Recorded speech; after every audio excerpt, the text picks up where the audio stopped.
Welcome to Huff-In-Stuff podcast, where we have fun discussing board games, card games, and entertainment for the casual gamer. Brought to you by the Southwest Valley Gaming Group. We invite you to visit our website at huffandstuffpodcast.webs.com. And here are your hosts, Rob Huffin and Han Tiemens. Episode 8, Wargames. I want you to remember that no bastard ever won war by dying for his country. He won it by making the other poor dumb bastard die for his country. And then, all this stuff you've heard about America not wanting to fight, wanting to stay out of the war, is a lot of horse dung. Americans traditionally love to fight. All real Americans love the sting of battle. Americans love a winner and will not tolerate a loser. Americans play to win all the time. I wouldn't give a hoot in hell for a man who lost and laughed. That's why Americans have never lost and will never lose a war.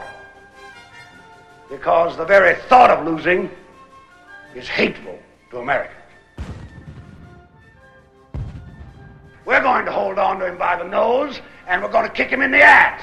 We're going to kick the hell out of him all the time, and we're going to go through him like crap through a goose. In this episode, we are going to be talking about war games. And why is that? Because people in this industry believe that most of our board gaming, role-playing, card games point back to a time when war games were popular and influenced the hobby today. We are not going to do our normal episode that we usually have with our different segments. I'm just going to give you a number of interviews and roundtables regarding this topic. The first roundtable we're going to have is with our normal contributor, myself, Hans, and a friend of ours, Chad.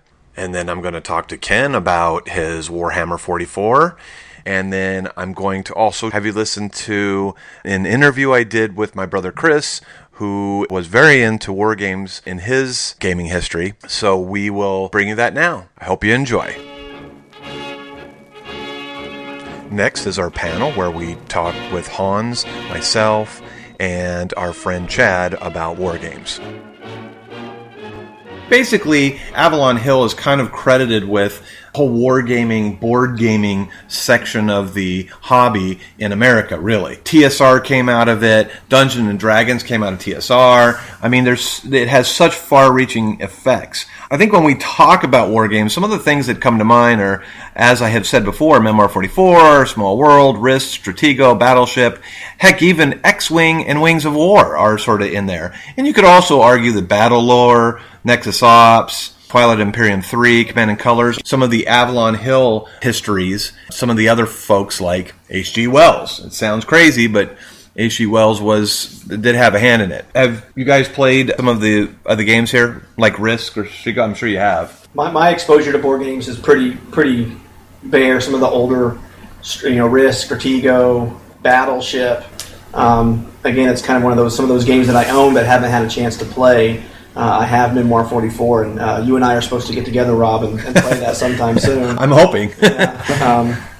But I haven't really played too many of the bigger, some of the, Avalon Hill or TSR or even the 3M war games. I'm a little bit intimidated by some of the time commitment and the little hexes that they play on some of that stuff and the counters. I'm sure if I ever got into it, I'm sure I would enjoy it. Sure. Definitely want to sit down with someone who's familiar with the system and the way to play it. I think you touched on a really. I think the key word you said was intimidated, and I think these war games can be very intimidating. I remember I barely played any war-style games like that. My earliest exposure, my dad was a big military guy, big history buff. He loved, reading about wars, and he'd buy tactical books and, diaries of generals and read through them and stuff. And he'd always have, like an Axis and Allies or some board game sit on the shelf that we never even really played, but it always just looked so daunting with all the pieces and the huge rule books and measuring and stuff like that. I guess my earliest actual war gaming was probably Warhammer Fantasy. With the miniatures, and you, to a degree, you still had to know the rules of each unit, what they could do, the stats for each unit, how far they could move, but it became so, daunting to measure out, because if you turned your unit any certain little bit, you had to take that away from their movement, and you had to measure it, and there's a radius, and then it was just way too much. It sounds like what you're talking about is that was more of a miniatures game, right? What you're talking about? Yeah, it's still a war game. No, right? I'm not saying that. I'm just saying that miniature games have that. How do I say this? It definitely has that drawback where, you moved your guy, 2 little inches closer or whatever. Maybe you skewed it a little bit wrong. So there's an argument about that. I was turned off by miniatures early on. My brother and I, when we were young, we got into Napoleonics. Small miniatures. And we got turned off because we would go to a few of these events and people were way too serious, too involved. Something wasn't quite right. Oh, that's not historical, and huge turnoff. And I know when we grew up, I don't know about you guys, but when we grew up, my dad loved watching those old war films. It's almost glamorized it to a degree. The movies, and my wife always comments, those war movies they're glamorizing war, and that's not how it is. That, I think, made us kind of interested in war games early on when I was young. And this is one of the reasons why I kind of liked it. I built, when I was young, I built plastic models and all that from, like, tanks or airplanes. I was kind of interested in that. So, yeah, when a board game came around or a war game came around, I was kind of interested. How about you, Chad? Did you have anything when you were younger? I never really got into miniatures, and the only board games I played as a kid were just the standard Monopoly, stuff like that. So I never really had much of a wargaming past until, I kind of started, buying a couple of the, like I said, designer board games. Yeah, more, and those, it seems like, the Memoir 44 or, Small World, they seem more accessible because they don't have some of the, the ridiculously detailed rules. And I'm excited to kind of try that out. And maybe that'll be an avenue to playing some of the bigger ones. When I was a kid, we used to play with those little plastic soldiers when we were kids, little green army men. When I learned about Memoir 44 and all that, I was like, that'd be kind of cool. Because they're like the green little army men. It's like going back in time almost. Yeah, Memoir 44 is probably the only one that I've heard on a regular basis that, I'd be willing to try, just because it seems like it's a little different from those other, I don't want to say more mainstream, but just... maybe easier to handle your first time round with it. Right. I don't want to say dumbed down, but they've streamlined it to the point where it makes it a fast-paced game, and you're not getting involved with the minutia of a war game. Because when I think of war game, I think of like an Avalon Hill game where they've got those really cheap little cardboard chits, and on like a symbol where it was the rectangle with the cross in it, and underneath that it had the number of the unit on it. And it had different colors for the different units, like the paratroopers were this, and I know my brother, when he was in college, he got all into it, and he went out and bought some of these war games. I just didn't even want to touch them.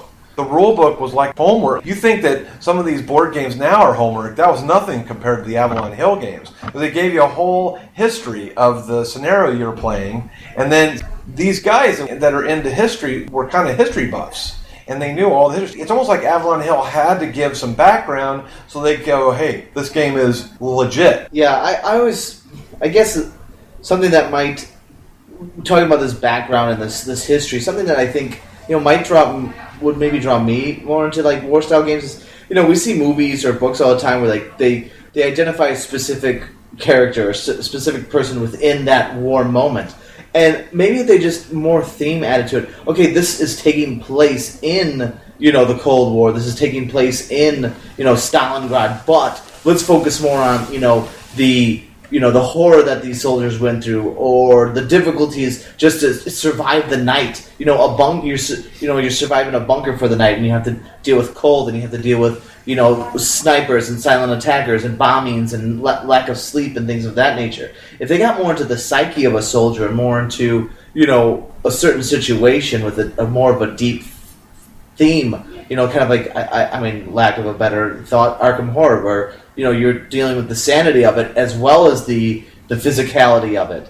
And you know what you just described sound a lot like the very first Call of Duty video game. You actually were witnessing some of the events in history. Like I remember there was this. I played Call of Duty a lot, and back in the day. And I remember this one part where they were in Stalingrad. They would talk about being in the sewers and all the struggles that those guys had to go through. So what you're talking about sounds very familiar. These video games, and I think video games have been able to capture that, giving you into that moment.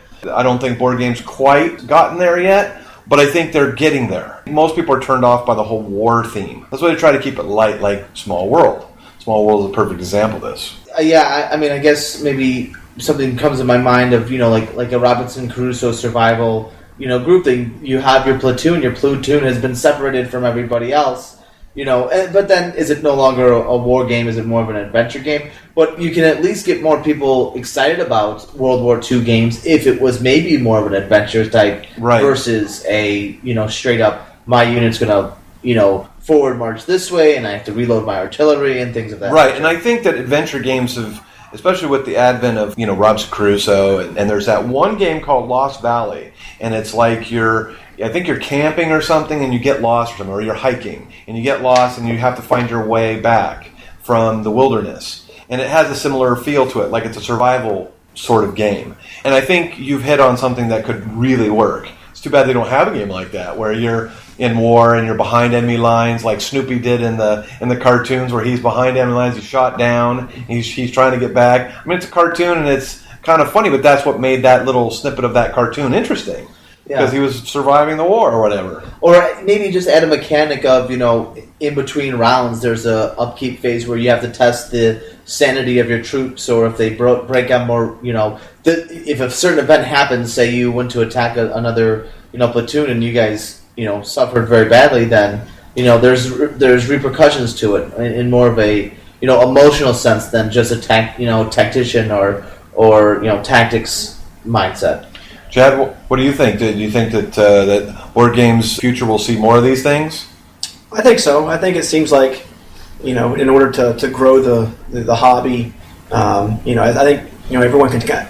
It seems like more and more people are playing games, and I think as more people get into it, it'll kind of open up different avenues to get into different types of games. I know that, I'd never even heard of a war game, outside of Risk or the Basics, a year ago, and now I could probably name off quite a few of them, although I just haven't had a chance to play them. So I think, even some of the games, it seems like they're as different game mechanics. The card drafting mechanic in 100 Acres of Snow. It's kind of a war game, but they've kind of taken in that card draft mechanic. And I've only played it online once or twice, and I always get killed. So again, it's one of those. It's hard to get into a game whenever you're playing with someone that's that much better than you and familiar with the game. Right. Well, that's the whole different argument for another day. But yeah, knowing the game for any game is going to be key. Yeah, but that 100 Acres of Snow, it seemed more like it's almost like a card game, and you have little pawns on the map. So I'm not sure if that's a war game. I'm sure it's kind of one of those hybrids, but I think that's kind of the way it's going to go. I was talking about this to someone the other day, and I was telling them, and we both agreed that hybrids are really the future of board gaming, where you take a lot of these games, they've got a little bit of everything. They've got a little trading, they've got dice rolling, they've got everything. I just sold an extra copy of Mage Knight to Hans here. If that's not a hybrid, I don't know what isn't. Right, there's a little bit of deck building, there's a little bit of, rolling, there's, strategy, hand management. It's a little bit of everything. Definitely a hybrid. People into our hobby, just like I believe that some of these war gamers now are into our hobby, playing Memoir 44 and Tide of Iron. I know I've been recently looking at Tide of Iron these days. It's a Fantasy Flight production. It looks amazing, and I'd love to have it, although at $100-something a pop, I'm not sure I can afford it. And and that's the other thing, getting someone to play it with you is the tough. I know you said you'd be interested in playing it, Chad, but... Yeah, it's nice to either start with someone who's willing to teach you the game, or have someone that's kind of starting from the same base as you of not knowing the game at all. That way you can kind of learn it together. You're on the same level. Right. Do you think the war games are, maybe a little bit more competitive or aggressive than those normal adventure games or press your luck games? I think so, and I think that's what turns some people off too. I know my wife would be like, no way, I'm not playing, Memoir 44 or something. There's no way I'm going to play it, because it does have a little bit of aggression involved with it, I believe. Because like when I play Call of Duty on my Xbox, I'm swearing at the top of my lungs. That's like testosterone to the 10th power. People are really competitive in that. Yeah, it's a very interesting thing because I play games, say like Spartacus. In Spartacus, you're very aggressive. You're very competitive. People are trying to outwit you, have more influence, try to kill you in the arena with the other gladiators.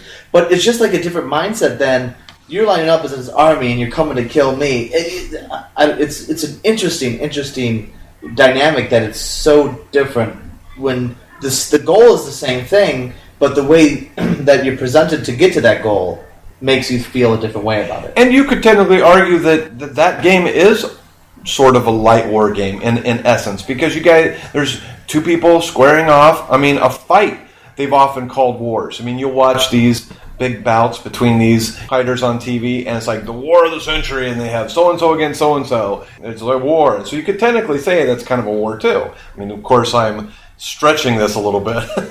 I really believe, you could classify that also. These kind of games are going to draw in these wargamers.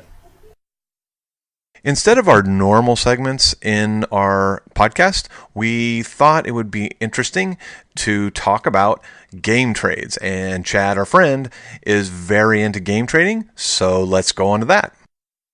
I thought that it would be interesting to sort of not do the questions and answers so much, so technically it's not questions and answers, but I wanted to ask Chad a few questions. He was talking to me about something really interesting that's in the board game world I really don't have any knowledge of. Now, tell me again, what is the title of this? You told me earlier, I can't remember. It's called a math trade. Okay, a math trade. Now, I know it has something to do with Board Games Geek, right? Correct. It's on Board Game Geek. Okay. And what you do is someone has to host it.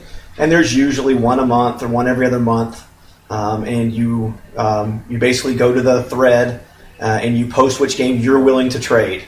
And then once you do that, you have to go to what's called the online want list generator. It's a separate website. It's a separate part of it's a separate system where then you go on there and you'll look at the different games that you want. And when you click on a game that I'm sorry, I kind of messed that up. The first thing you do is you post the games you're willing to trade. Right. And then you go to the want list generator, and then you look for the games that you want to trade for. And then whenever you click on that, it'll ask you, will you trade X for X, Y, and Z? What were you willing to trade it for? So you can kind of list the different games that you'll trade it for.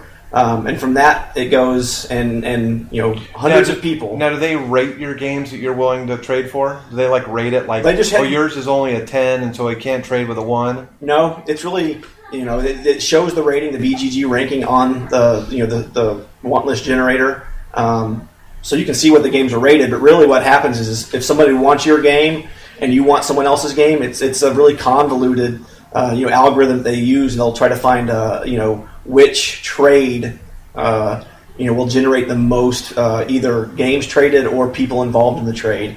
But it's thousands of games that get traded in one transaction. In one transaction. So instead of like me trading to you, you trading to Hans trading to me, it involves 500 people. So they can conceivably I could trade off like a $5 game and get a $100 one back, but chances are that isn't going to happen because if someone's got a really good game, they only want a handful of games they'd be willing to trade it for. That's crazy. I can't even think of that. Is this now trade for keeps or trade for a certain amount of time and then they get it back? It's trade for keeps. It's just I'm willing to trade. Let's just say King of Tokyo. I've kind of played it. I'm not playing it anymore. I put on there I'm willing to trade it. Then I go through the 1,000 or usually 2,000 or 3,000 games that people are willing to trade, and I'll say that I'm willing to trade King of Tokyo for Agricola or Le Havre or whatever. Right. And if someone takes my game, then I can only trade my game for something that I want to get back. So sometimes you don't trade your games. There's plenty of times where I've posted a game and been willing to trade it, but it just didn't work out. Like someone didn't want what you had? Yeah, or it just didn't work out into the trade because, even if someone wants it, it still has to kind of work out that somebody wants their game in turn, and in turn someone has to want that one. So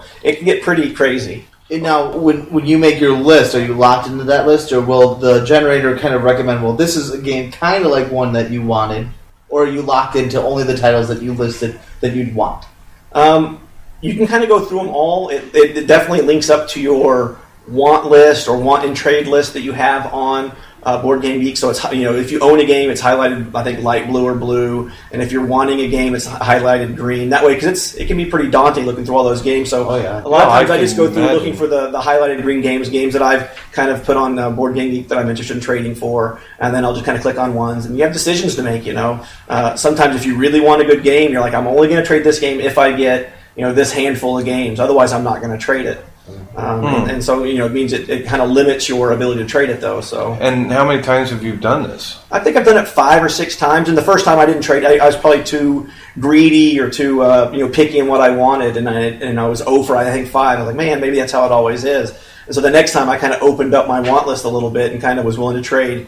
So you were thinking that you wanted one specific thing. Yeah, or maybe it's 4 or 5 things, and then the second time around I kind of so it was like instead of being 5 things, you were like interested in like 30 things, or 100 things. And so the second time I was like, I'll maybe trade 1 or 2. I think I had to trade 8 games, and the way it works out also is the sender has to pay the shipping. So that can be between $5 for a little game or $12, $13 for a bigger game. But if you're only getting it for 12 or 13, it's not a big deal. No, it just depends on what you get, though. I mean, sometimes I know I traded one of them. I ended up trading away because I wasn't really paying attention. I traded away Wits and Wagers, I think, for Hanabi, and that's a good trade. Yeah, but Wits and Wagers was big, so I probably paid $13, and plus I had to buy the Wits and Wagers at some point, so it probably cost me around $20. So I think I got Wits and Wagers at one of my Goodwill finds.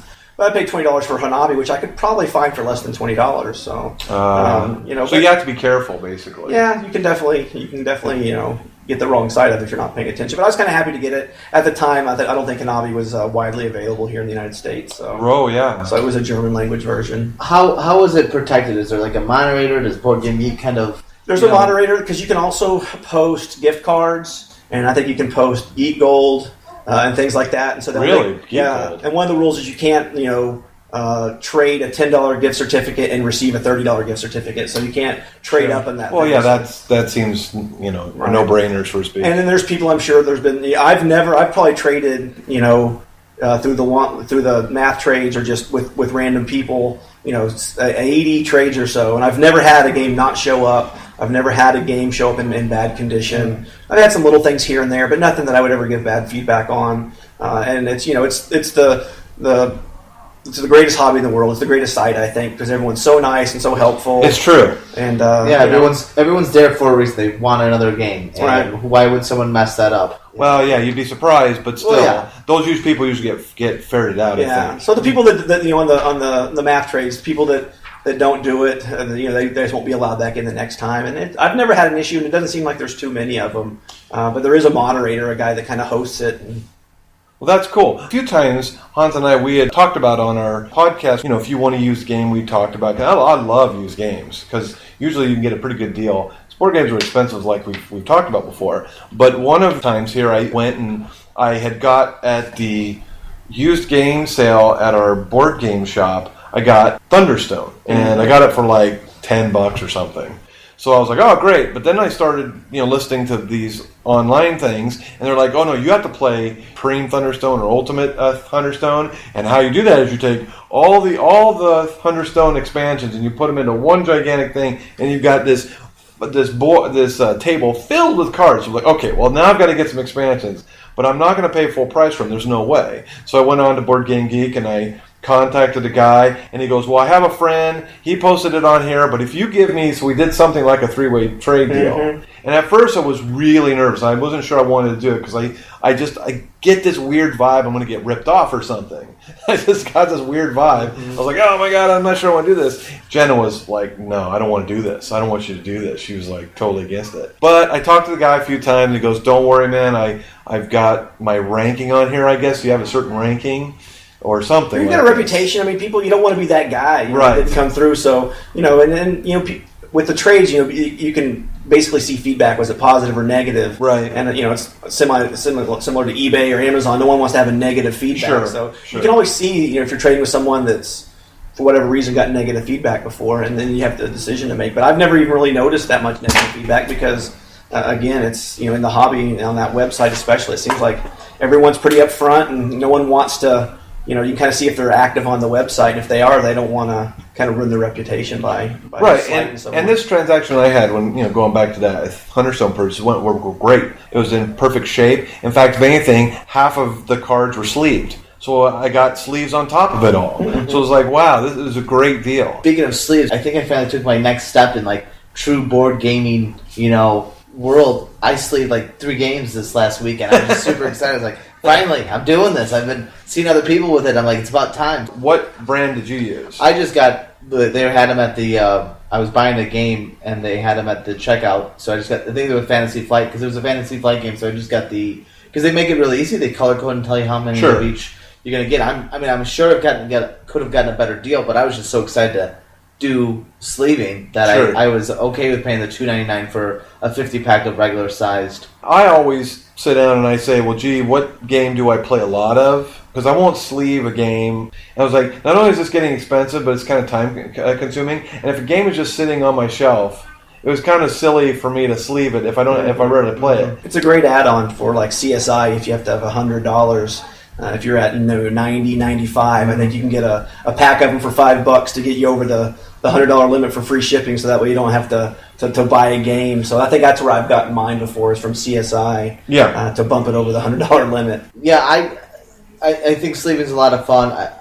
It's just a great feel. It feels great. I did Love Letter, Blood Bowl, and The Resistance, and the next time I broke it out, I was like, oh man, it feels just so much more legit. I love it. I love it. The only problem is it's not easy to shuffle your cards, though. That's the problem. Yeah, and you have to rethink the box, because when I did Blood Bowl, I couldn't... You couldn't get it all in there. I couldn't get it all in. I mean, it ended up doing really well. I ended up organizing so each different team had their own little baggie, but, I mean, yeah, I couldn't be happier. I'm very excited. Yeah. So anyway, Chad, I want to thank you for stopping by and doing this with us. We were very interested in your thoughts here. Man, thanks for having me.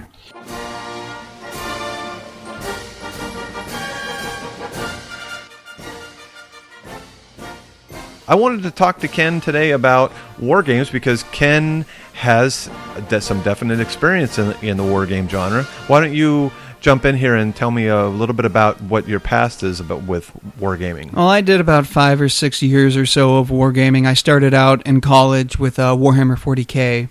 And I mean, I loved the story, loved the backstory and everything, and I got heavy into the orc army with that, just because I loved just the way that they worked, the way that they functioned, and like a big thing with that one is that there's like psychic powers and whatnot, but the orcs for some reason don't have psychic powers. Sure. The extent of their psychic powers was that if enough orcs thought something was true, it became true.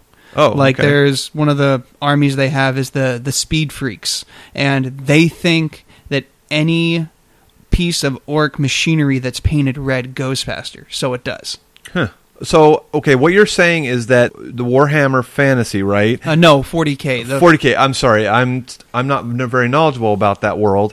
This is a fantasy-based type of war game, right? It's a futuristic. Futuristic. There's 2 Warhammers. There's Warhammer Fantasy, and then there's Warhammer 40,000. Okay, and that's what I think I'm getting confused about the two. Yeah. Because I think that Hans had talked about in our first episode that was one of the things that he was interested in his youth was the Warhammer Fantasies part. And Warhammer Fantasy is more like your classic Lord of the Rings, classic high fantasy, elves and with dwarves elves and goblins.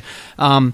Warhammer 40,000 takes place in the future. There's genetically created superhumans called Space Marines that wear these giant I've clunking power armor. Think of it like the book version of Starship Troopers. Okay. Not the movie. I mean, the movie's great and I love the movie, but the book version, they're in these giant power armor that they have to use every ounce of strength they have just to move these mechs. But it's not just limited to humans. There's space elves called Eldar. There's still orcs. They're just orcs. Now, I've heard about this whole hobby and how the thing about it that is so cool and so interesting is that it gives you the ability to tailor your army when you go out to play or whatever. It's almost like its own hobby as far as like building things. It definitely is. I mean, when you get a box of whether it's Warhammer or Fantasy or 40K, none of it is assembled, none of it is painted.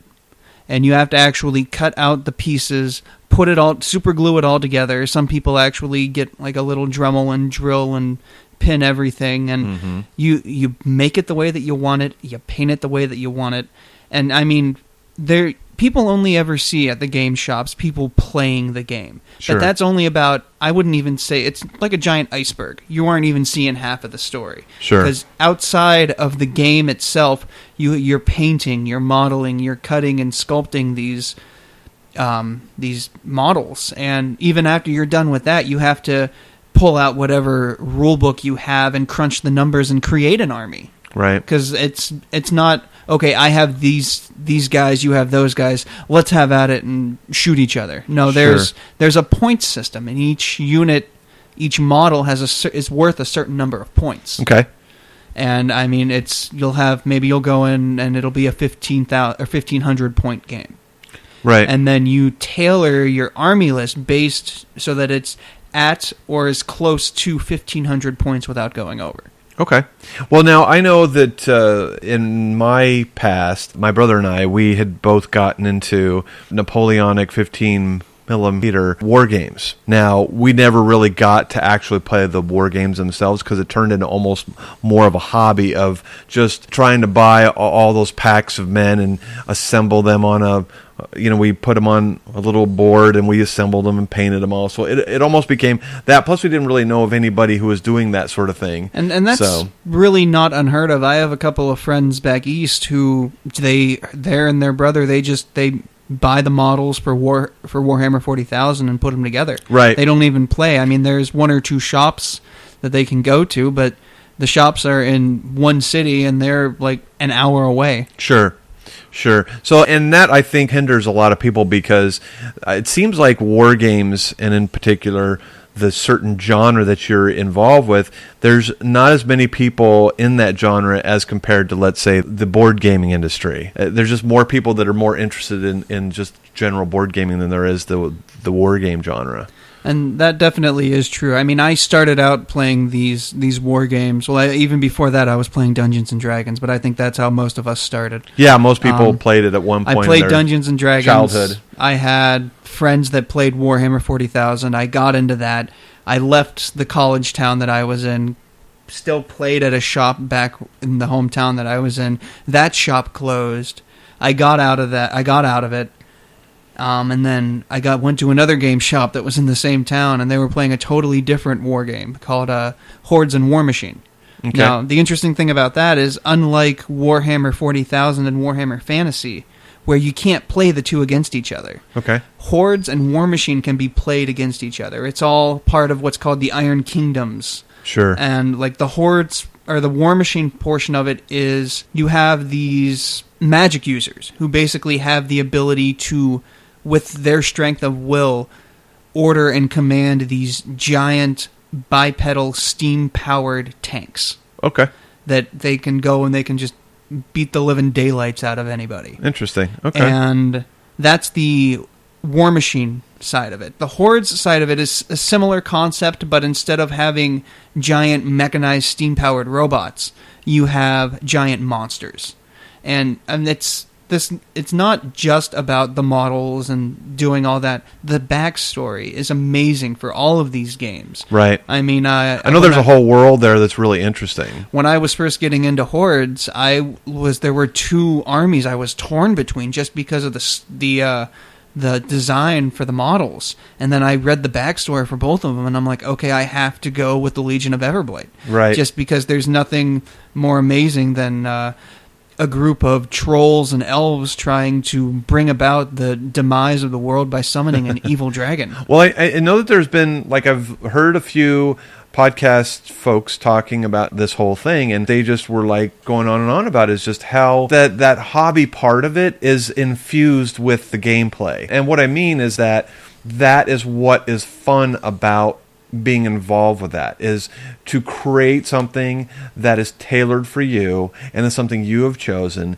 and that you get to, and they're yours. It's not like a board game where you break it out and it's just like, bam, this, I'm going to pick this guy and I'm going to, like, I'm going to be this guy, like in Arkham Horror. I'm going to be this guy and he's got certain special abilities and bam, we're off to the races. Where Warhammer and these kinds of things, it's like really involved because you get really frustrated when, if you're playing a war game, that you get your guys die.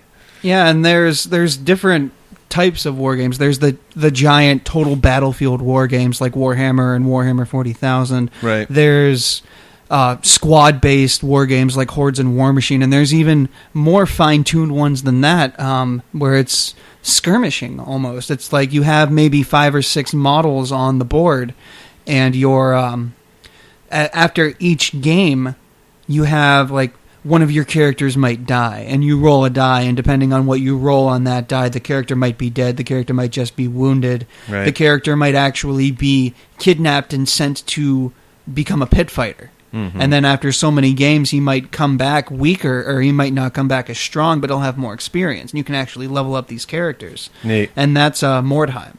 Neat. Well, I know that each genre has a certain type of people. And what I mean by that is that I know that on Friday nights over at Imperial Outpost, where we go gaming on Thursday nights, on Friday nights they have war game nights. And I went over there to see if I could sell some of my Napoleonics, because I don't really use them anymore. I thought, if it was going to go to a good home, I'd rather them be able to use them rather than just these things sitting in my house. So I went down there, and it was quite an interesting little trek. I walked in, and on one side it was historical gaming, and on the other side of the room it was this Warhammer universes. And even just the crowd that these games pull in, they have a totally different mentality and mindset than board gamers. They do. I mean, I loved the games of like Hordes and War Machine, but part of the reason why I got out of it was just that some of the people that I was playing with were complete and total snobs. Sure. And we had a league that we would play in that was sponsored by the shop, and I would look online for all the stats for the league, be like, well, how did this happen and that happen and that happen? Oh, well, we had an extra game night at so-and-so's house on this night. And it's like, okay, why wasn't I invited? And it's just, some of them, unfortunately, I hate to say it, have kind of a, not even an elitist, but a snooty attitude, like they look down their nose at you if you don't know what you're doing or if you don't know what game they're playing. Sure. And I think that's going to be ultimately a detriment to the hobby if you're going to be like that. I know that when I walked in on Friday nights with Dora there, right away 3 or 4 guys came up to me from the historical side of the war games, and they were very friendly, but it was weird. It was like the Warhammer side, the guys didn't want to have anything to do with me. Yeah, they kind of stare and glare at you, and like, who is this person? Why are they here? Right, so I went over and I was like, I talked to the one guy there, and I was like, I'm just, interested in looking or whatever, and so one of the guys very nice, So I guess it just depends on who you're talking to, I guess. There are some people where they put on that tough guy facade, but once you get to know them, they're just a giant teddy bear. Yeah, I'm sure that's probably true. But it is kind of funny. I do find that there's more of a younger crowd with the Warhammer, and then the historical stuff. I'm being general here. I'm generalizing here, but I found that to be true. Like, the history guys are usually middle-aged guys. And I think a reason for that is the price tag. A lot of the World War II games and things of that sort, they don't have the same price mark that like Warhammer or Warhammer 40,000 have. And I mean, you're looking at just one box for one squad. Not even a complete squad, because you still have to go and buy the commander model. Mm-hmm. It's $45. That's just crazy. And mean, I think about it and I ponder it, and it's like, I just want to get some of these to paint, just because I'm sitting around the house when I get out of work and I got nothing to do. Sure. But then I look at that price tag and it's like, yeah, $45 just for the model. Then I got to go and I got to buy a scalpel and I got to buy paint and primer, and it's completely crazy. What am I going to do with it once I'm done? Put it on my shelf? And I kind of in that same place as you are. I just been trying to be more and more careful with what I spend, because when you get married and you've got responsibilities and stuff, things change. when I was single and I was in college, boy, I was spending all kinds of cash on hobbies and whatnot. There's that disposable income factor that kind of diminishes over years. Exactly. Now, I do know that there's been recently some games cropping up in the board game world that have been directly influenced by these two genres, the historical wargaming and the fantasy wargaming, which, like the Warhammer series. I know that there was Fantasy Flight just recently in the late December, I think, really. It was their Battleground series, I believe. Yeah, I think it was Battleground or Battle Lore. Battle Lore, I think that's it. And apparently all the reviewers were all enamored with it. And it kind of boiled it down to its essence of gameplay. And boy, it has all kinds of miniatures and stuff. And I'm kind of interested in playing this one. And the Battle Lore system is solid, but even outside of that, there's other games that still fall into the fantasy world. Like there's Chaos in the Old World, I know is one by Fantasy Flight, that they did that's based in the Warhammer Fantasy. And they actually also have a living card game that they just ended. I've always kind of wanted to get back into wargaming to a certain degree. The storage part and the expense part I've always tried to avoid, especially now. But one of the things I was kind of looking into is Tide of Iron and Memoir 44, because I personally like the historical wargaming. Although I'm not opposed to trying, like these other ones, like we were talking about, these other fantasy ones. I'm all for that. It just what has the best systems, what has the best price point, and that's kind of where I'm at this point. And there's even miniatures games that are technically classified as war games where you don't even have to assemble and paint the models. I mean, there was one that came out a while ago called AT-43 that kind of had that futuristic war where you had the bipedal robot battle tanks, and then there's another one that is actually still pretty popular now. It's called Dust Tactics. Right, Dust is very popular, yeah. And I mean, I look at these models and I'm just like, I want that model. I don't want to play the game, exactly, but I want a giant bipedal American tank. It's true, they're amazing looking. The Fantasy Flight X-Wing game with the miniatures are kind of like that. Of course, it's different. It's airplanes and stuff in space, obviously, but that looks really interesting. Oh, spaceship games like that's a whole other can of worms. There's Silent Death is another very, very popular, where I think it's almost based on like the Star Trek system. Right. No, and it is, but I mean, technically those fall into that same realm where it's a war game and there's miniatures and that sort of thing. I've been itching to play more war games these days. I've been hankering just to do the modeling portion of it. Yeah, it's true, because I'll tell you, and I'm pretty sure that it has a lot to do with the ability of manufacturing these days. It's just gotten better and better. The machines that produce these products have just the technology has gotten so much better that I saw the other day. I borrowed a game from Donna, Gears of War. Now, this game wasn't supposed to be all that great, and it's not a war game per se, but what I mean is that the miniatures in it, they were plastic miniatures, and the detail on these things were just amazing. I was blown away. I was like, man, I wish I could go out and just buy those and just paint them up. They're cool.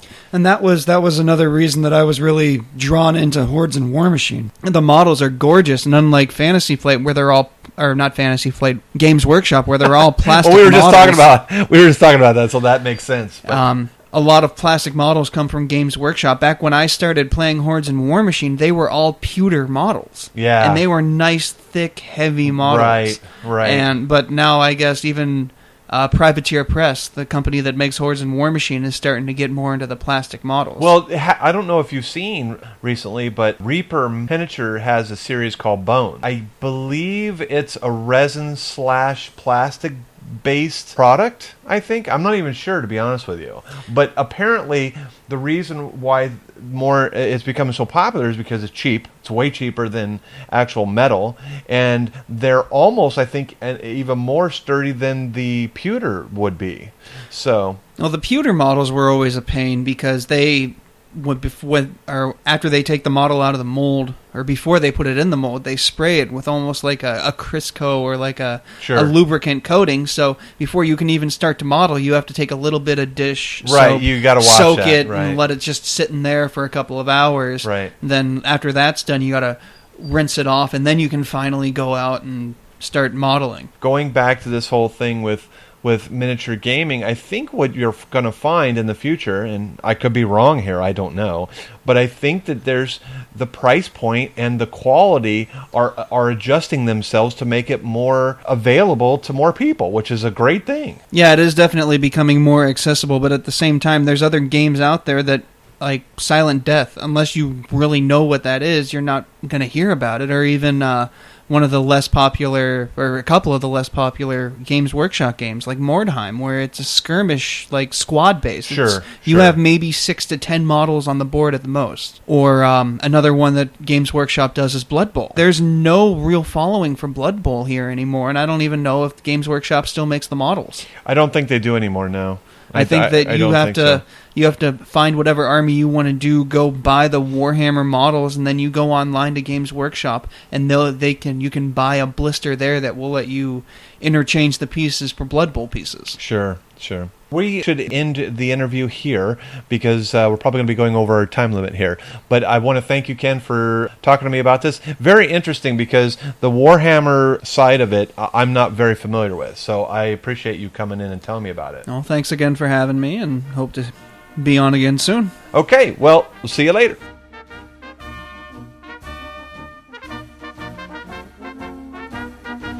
Now, because this is a different and unique podcast outside of our normal programming, I thought I would throw in an interview that I did back about a month ago when I went to California and I interviewed my brother. So here it is.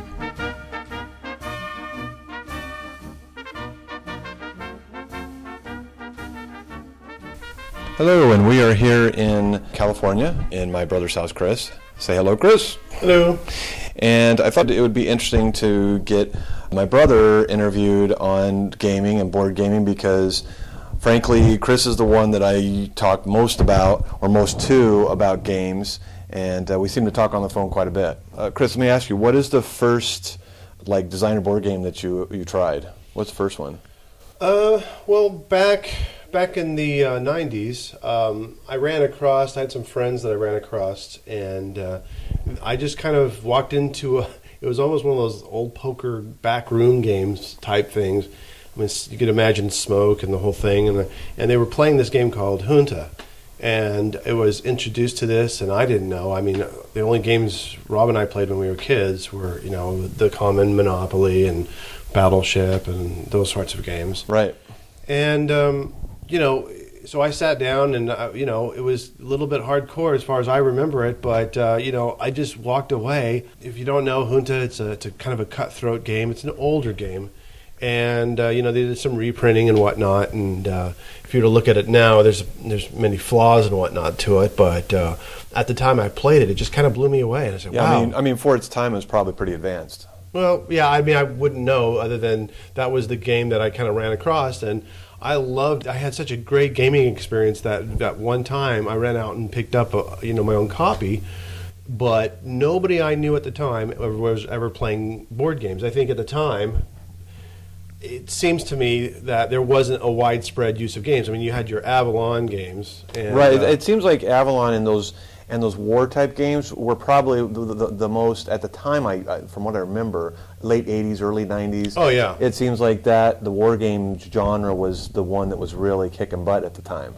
Well, popular. I think there was, you almost had quite a dichotomy between the two. You had your just basic, family games, Mm-hmm. and then you had these hardcore, little tiny chits, thousands of them, and right. It was something that, in fact, I even ran out and picked up. Sometime later, I went out and picked up a Civil War game, and you remember we played this Napoleonic game called 1809. Yeah, and it was a little too complex for me. Well, it was complex for both of us, and it was just something that we weren't ready to kind of jump into because I think at the time they were designing games in such a way that were meant for just these, just hardcore type of games. Right. And these guys sitting around, strategizing and very, very technical. I think, even now I wouldn't play those games, but I didn't know any different at the time. Well, at the time, I think they were kind of hot and new, and everyone was like, what is this? That kind of thing. So I know that there was a story that I'd like to hear again. You told me about when we were in high school, and both of us were in band, by the way, that you and this guy named Troy Lyman would play B-17 Queen of the Skies in this back of the bus. We were going somewhere on some competition or something, right, when you used to do that? Yeah, I mean, for those people that don't really know, marching band, you're going off to some competition once in a while. And right. You're spending quite often times you're in the back of a bus. You're just, most people fall asleep, chat or whatever. And right. One of the guys that I knew in band, he actually had a game and he brought it along for something to do in the back. Again, in the back of the bus, we just sit there and play games. We just had so much fun doing it. In fact, I contacted him, just a few months back, and he said he actually still has the game, and it's pretty funny. It's like legendary. And in fact, I was considering picking it up just for nostalgia reasons. I looked at the components, and again, it was designed, and I mean, this is 1987, 86, I think it was. I don't know what the dates were. Yeah, I was 15, so it was probably 85, 86.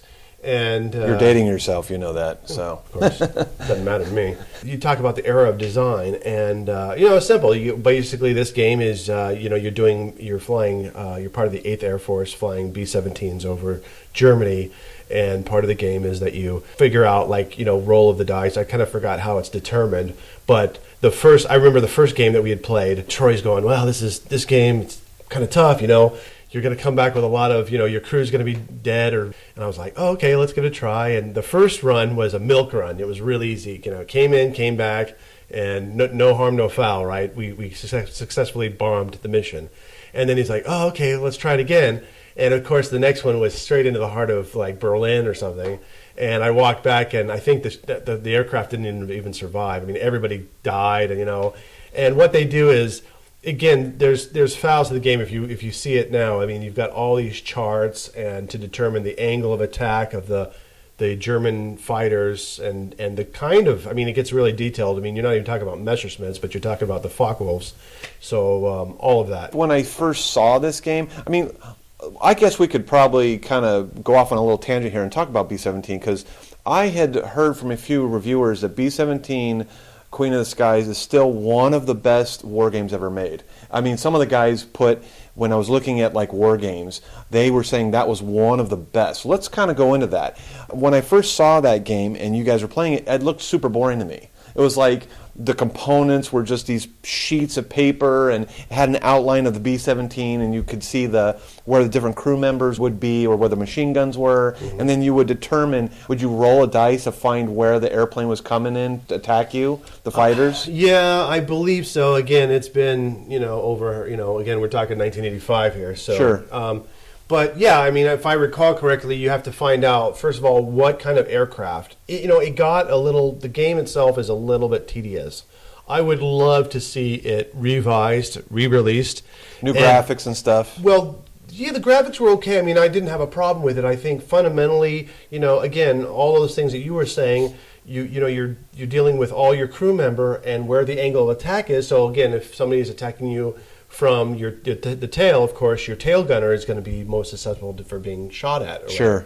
And I would like to see all of those charts removed. I mean, that's the big problem with this. There's hundreds of little charts that they look like you're out of a geometry class. They've got all these things, sure. and you're checking it out and trying to find out exactly where you're coming in for the attack. And anyway, if they were to clean that up just a bit, so it's not so, I guess the term is maybe fiddly. Right.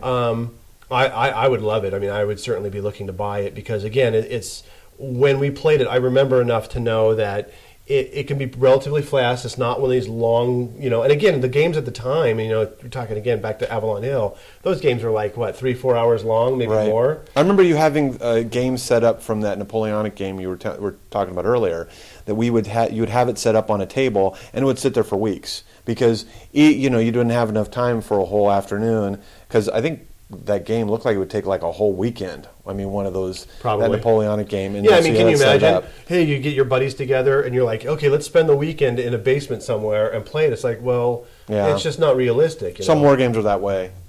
For those people that do it, it's fine. I mean, that's their business, and they enjoy it. Yeah. I'm glad that there's games for them, but that's certainly something that I can't do. Yeah, I had called you a little while back, watching on a YouTube video where they put posted these guys the top 10 war games, and Queen of the Skies was quite high. It was like 3 or 4, and such an old game. So then I called you, and I said, hey, you should have seen this video. They were talking about the game, and they were saying that there's actual like tournaments that they go, and they have like a 17th Air Force, I think is what it is, right? 17th? Well, 17th? historically it was 18th. Oh, the 18th, okay. And so they'll have like a whole Air Force with the same amount of planes and the same, and you get your airplane's name, and they have these gigantic halls where they put, everyone has their own plane, and they all go in together in formation, and one guy's a leader, and to me, I was blown away. Then were you saying that they had, like, they gave them, like, you know, jackets and whatnot? Well, yeah, people dress up. They role play, basically. I mean, if you're going to do it, just do it. Yeah, right? and honestly,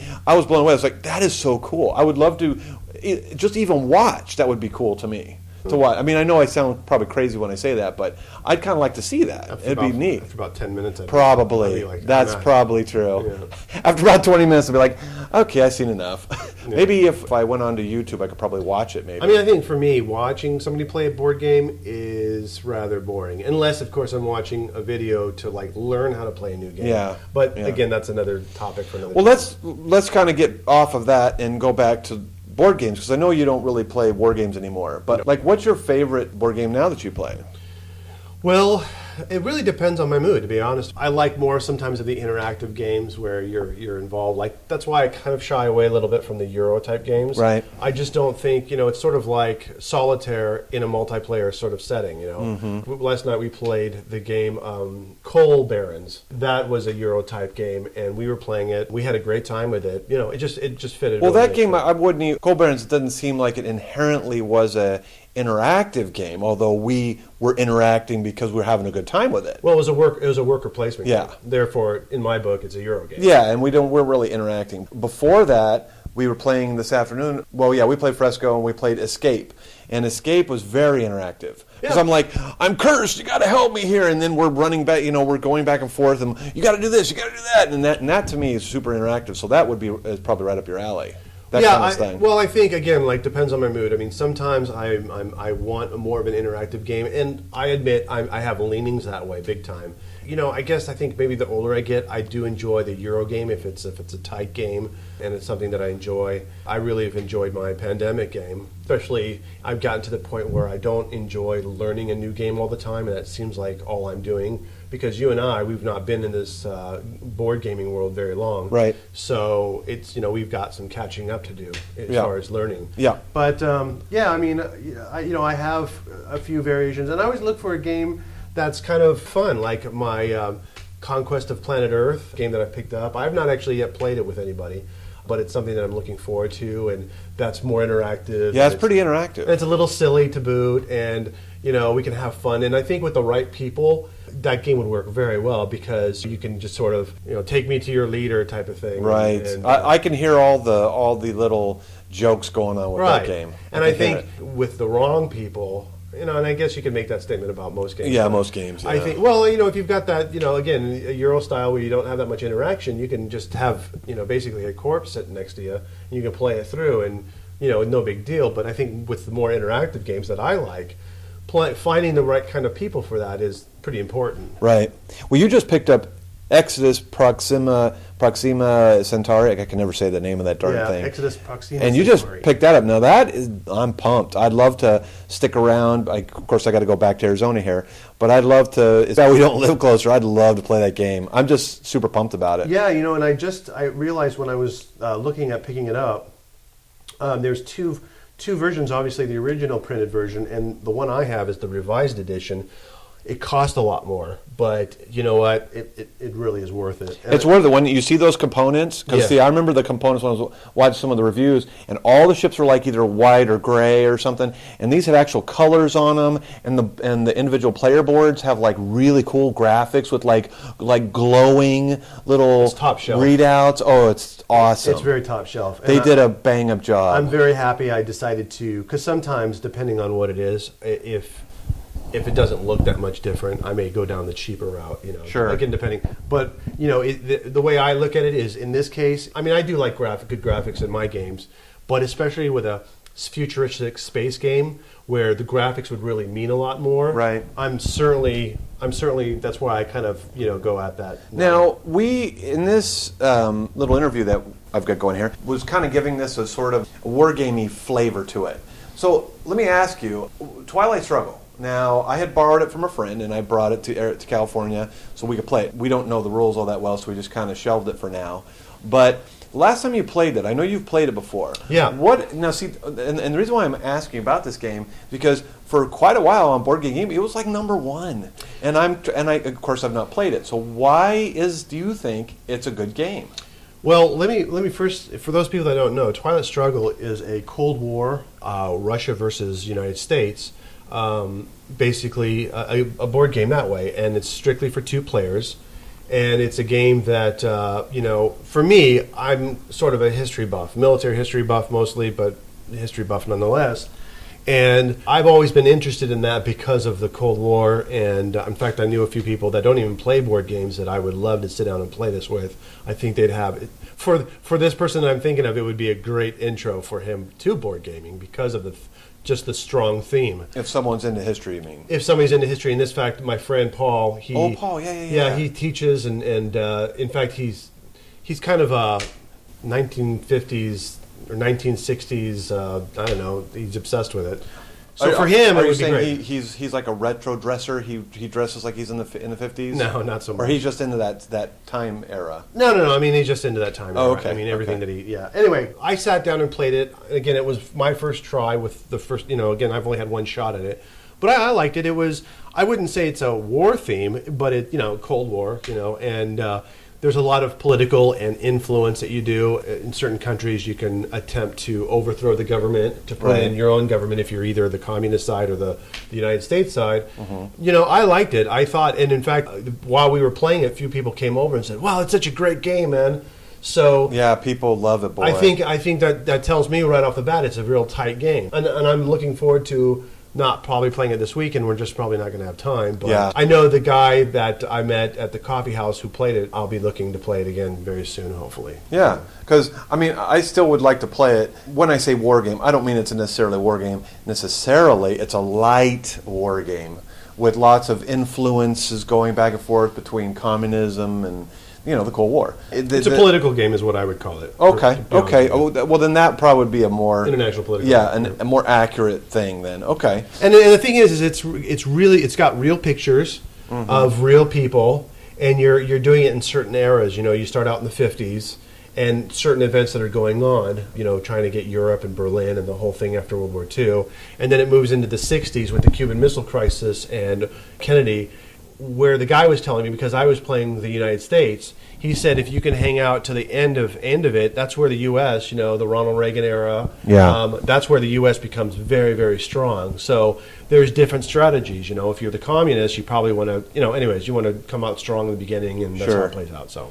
Well, the fact that it has such a strong historical theme, and they have like real people that are in the game, that is a way, because you and I have talked before about games drawing you in, and I think with it having real people and some of the historical realities in it, like built into the game, I think that's a thing where it can draw in a historical nut. Right. So and I think something else though, I always like games that games that attract me are games that you can learn something from. Listen, all games are great if that's just what you like, but I always like walking away learning something. And I have to say, Twilight Struggle, if there's for high school, college kids, if they're kind of into board games, they could learn so much from this game. It's fun because there's historical events that you're dealing with. Sure. And I'm telling you, if I've learned from games in the past, some video games or whatever, I've really learned a lot. In order to play the game, you have to learn the historical behind it. And anyway, it's a great teaching tool if you can stick it out. Yeah.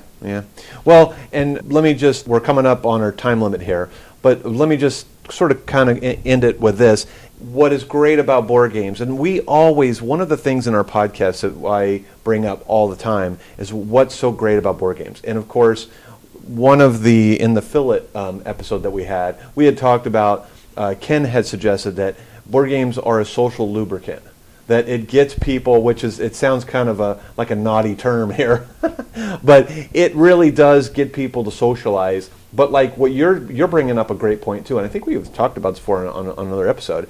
But the fact that you're learning, you're interacting, bringing different makes and models together of people, but that learning aspect is what you're talking about. You're right on. And board games, I think, and you and I have talked about this in the past. Board game also, because the nature of the manufacturing of the board games, especially with the Kickstarter, that has allowed games that would not necessarily just a common guy to make up something and give it enough effort and pushing it, and he really wants it. I think we've all benefited from those Kickstarter games, and the only other outlet for anything like that would be video games. And now you're talking about all this investment with the CGI and all this graphics, effort, and because of the very nature of that, you just don't get the kind of different types of games you get from board games. And I think alone it opens worlds to us that we would never be able to do otherwise. Yeah. And I do agree with that comment. I think socially it's great, depending on the game, of course. Sure. I don't like I said, if you're going to sit down and play a Euro game, I don't think socially that it's going to, like, It I've is a seen little some bit. pretty dry games, I think. No offense to anybody, but Lunar Rails I saw was playing a few times at our gaming thing, and it's a bunch of old guys sitting over this map of the moon and plotting out on little markers, and no interaction whatsoever. That's great for them. I'm not judging anything, but the social interaction phase with that, I wouldn't say so much. Yeah. Again, depending on the game. Because of the nature of board games, it's allowed a game like Lunar Rails to actually exist.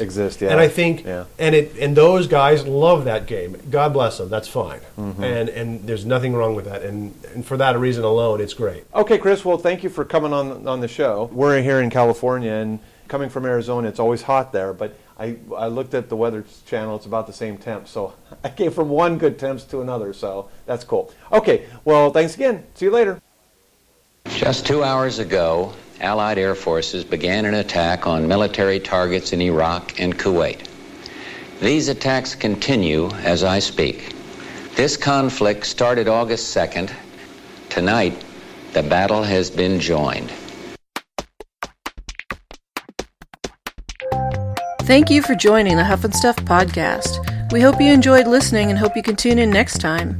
Huff-In-Stuff is brought to you by Southwestern Valley Gaming Group at swvalleygamingsgroup.webs.com. You can visit us on our webpage at huffandstuffpodcast.webs.com. That is HUFFNSTUFF podcast.webs.com. We love to hear from you, so leave us questions, feedback, or just say hi. As always, keep on smiling and game on.